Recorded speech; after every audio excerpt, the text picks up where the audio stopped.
भैया हो। हाँ जी। हम गायक वेंकटेश लाल हल्फा। हाँ हाँ। आप सभी भोजपुरी श्रोता समाज के जी हाँ। हाथ जोड़ के प्रणाम करता नहीं। हाँ जी। हमार लाइव रिकॉर्डिंग होता गोविंदा स्टूडियो विक्रम। फिर वही टीम हाँ जी। नाल पर बाड़े दीपक जी, बेंजो पर मनीष समरिया, हाँ जी। कोरस पर बबुआ राकेश, किलाट पर रामलेश जी, हमार सहयोगी बिगाड़ू जी, दिलीप जी और मुकेश जी और विनय जी और हमार कैमरामैन बरजेश जी, उमा जी हाँ जी। उपस्थित बानी। एगो औरत अपना पति से कह तारीफ क्या कहतिया हो? नहीं हर जाए मये भतार हो नवा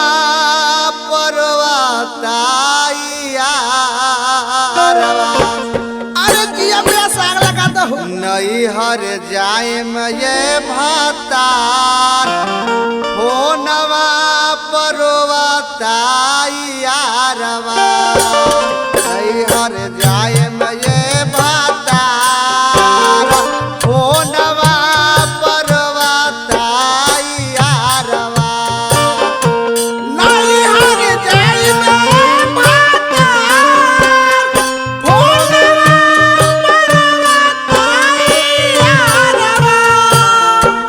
नहीं हर जाए मये भतार हो नवा परवताइयारवा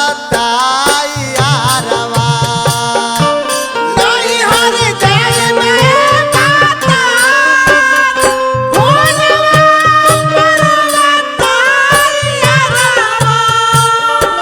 नहीं हर जाए मये भतार होली हो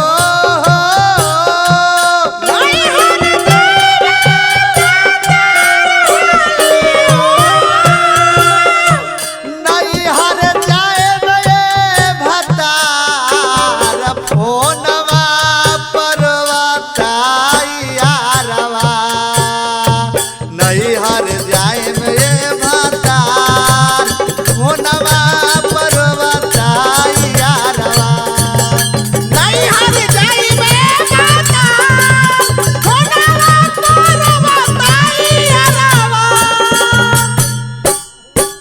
कहतिया का कहतिया हो ब्यास? जब जब होलिया में बोलेला कोयलिया बोलेला कोयलिया हो, बोलेला कोयलिया। हमरा करे जावा पर लागे सहिया गोलिया लागे सैया गोलिया हो, लागे सैया गोलिया। रोवती और बिलखतिया कहतिया का कहतिया हो बिगारू भाई? जब जब होलिया में बोलेला कोयलिया हमारा करे जावा पर लागे सहिया गोलिया उहे नाचत रहल ससुत सालवार हो उहे नाचत रहल ससुत सालवार हो। उहे नाचत रहल ससुत सालवार फोनवा परवताइयारवा नहीं हर जाए में फोनवा परवताइयारवा। नहीं हर जाए में फोनवा परवताइयारवा। बढ़िया डाला ओकरा के आ गेलू होली लोली पर। बचपन से हमरे जवरे करता क्लास हो करता कलास हो, करता कलास हो। बावे पागलाइल हमरा करता तलाश हो करता तलाश हो, करता तलाश हो। बचपन से हमरे जवरे करता क्लास हो बावे पागलाइल हमरा